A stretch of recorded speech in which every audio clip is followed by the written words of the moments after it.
या गोमातेकडे लक्ष देण्याची आवश्यकता आहे. हिचं अगोदरच एक ऑपरेशन झालेलं आहे आणि रोज प्लॅस्टिक खात असल्यामुळं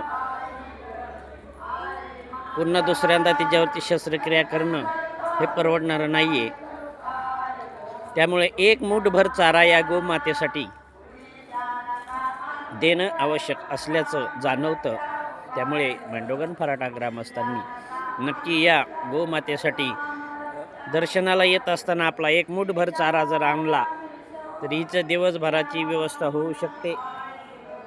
याकडे गोमाता भक्तांनी लक्ष देण्याची आवश्यकता आहे.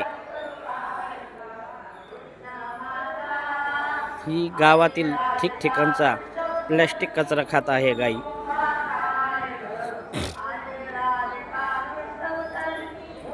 हा अतिशय महत्त्वाचा व गंभीर प्रश्न आहे. प्रत्येक वागेश्वर भक्ताने एक मूठभर चारा हा जरी आणला तरी या गोमातेची रोजची व्यवस्था ही होऊ शकते. हा अतिशय महत्त्वाचा आणि या गाईला ऑपरेशन झाल्यामुळे अपंग असल्यामुळे घरोघरी जाता येत नाही आहे.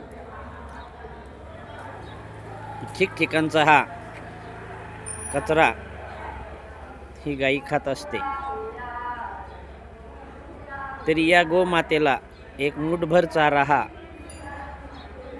गोमाता भक्तांनी आणणं आवश्यक आहे, जेणेकरून ही जी रोजची व्यवस्था ही होऊ शकते.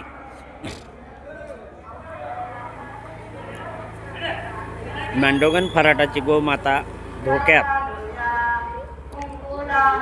भांडोगण फराटा येथील गोमातेचे आरोग्य धोक्यात.